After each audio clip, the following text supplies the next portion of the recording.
Mr. Galloway, something listeners may not know, and something that shocked me as another fact, is that the United States financial and military support for Israel, in fact, 1/3 of our foreign aid to all countries, 1/3 of that goes to Israel.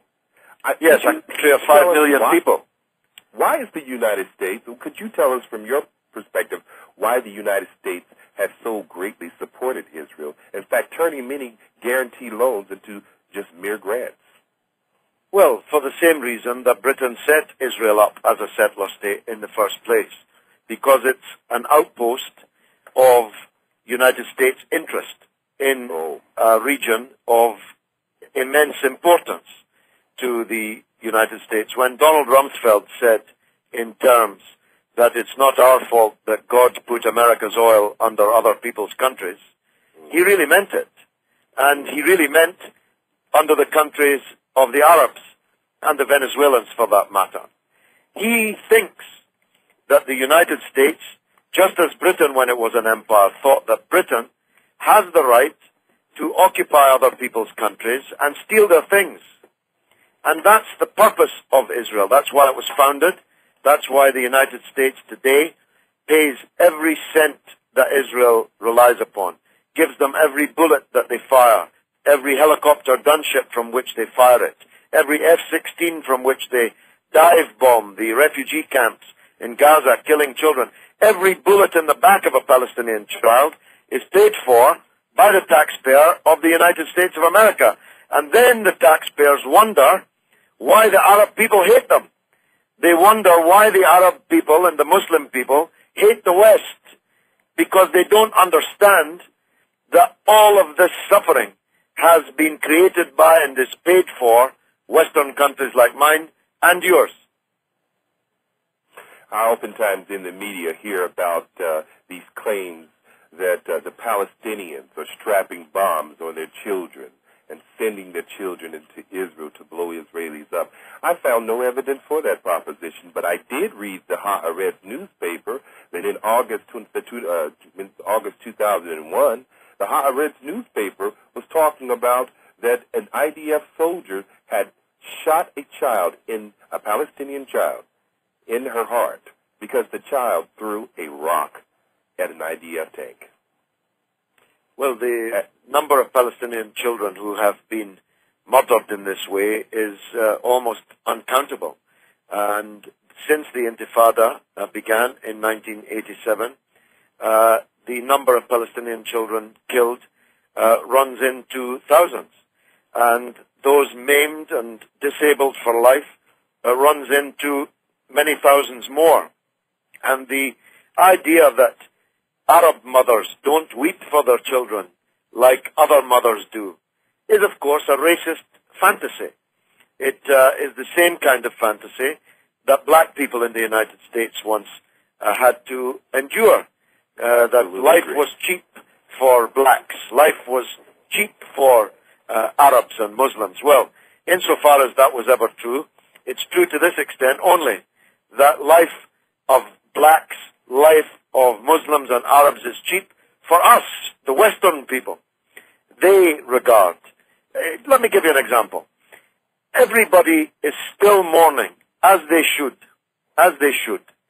the less than 3,000 American citizens and others who were murdered in that atrocity on 9/11 in New York, in the Twin Towers. But Iraq is losing 3,000 people every month, and nobody's mourning them. Nobody's counting them even. Nobody's holding memorial services for them. Nobody's building a monument to them. No one's recording their name anywhere, because they're only Arabs. They're only Iraqis. They're only Muslims. That's the truth. You know, when Mrs. Bush said to Mrs. Blair, and it was broadcast on radio, that we must never forget those heartbreaking messages left by those American women on board those aeroplanes on 9/11. She was right, of course. But just because Afghan women don't have mobile telephones and don't have answering machines to leave messages to their loved ones, It doesn't make their deaths any less obscene, delivered from the sky, any less obscene than the deaths of those American women. This, to you and me, is a truth self-evident.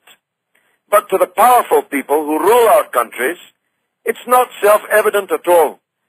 The blood of Afghans, the blood of Iraqis, is much less valuable than the blood of white Americans or British people or European and North American settlers in Israel.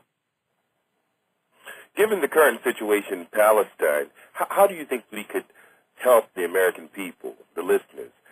What do you think we should do to try to resolve the situation with the Israel-Palestine conflict? Well, I should say in advance that I have no expectation whatsoever that the United States is going to change its policy towards the Palestinian people, neither under Bush nor under the next presidency, because so utterly wedded to this policy is virtually the entire American political class that someone like me, who sat for 20 years in the British Parliament, could never be elected in your country. And if they were elected and then they spoke like me, they'd be de-elected at the next election. So nobody has the courage in the American political class to tell the truth, even though many know it. Nobody has the courage to do it. Let me give you one example. A man I admire very much, and I pray to God that he survives and he becomes the President of the United States, Barack Obama. I'd love to see him as the President of the United States. And I tell people that on my radio show and on my television show. And then they send me the words he's spoken in front of Zionist organizations in the United States, which make my blood run cold. And he's the best American politician. He's the only progressive person with a chance of becoming the President of the United States. And even he, never mind Hillary Clinton, don't even get me started on Hillary Clinton, is utterly, unremittingly wedded to the current policy of the United States, which is to arm and finance the settler state of Israel to the suffering and disadvantage of the Palestinian people who have been disinherited. What you have to do, my dear, is the opposite of what you're doing. You have to stop treating the criminal as if they were the victim, and stop treating the victim as if they were the criminal. It's really as simple as that. The Palestinian people are like a man who's been knocked down in the street and everything stolen from him, and when he staggers to his feet bleeding and tries to pursue the person who robbed him, he's accused of being the criminal, rather than the criminal who knocked him down and robbed him in the first place.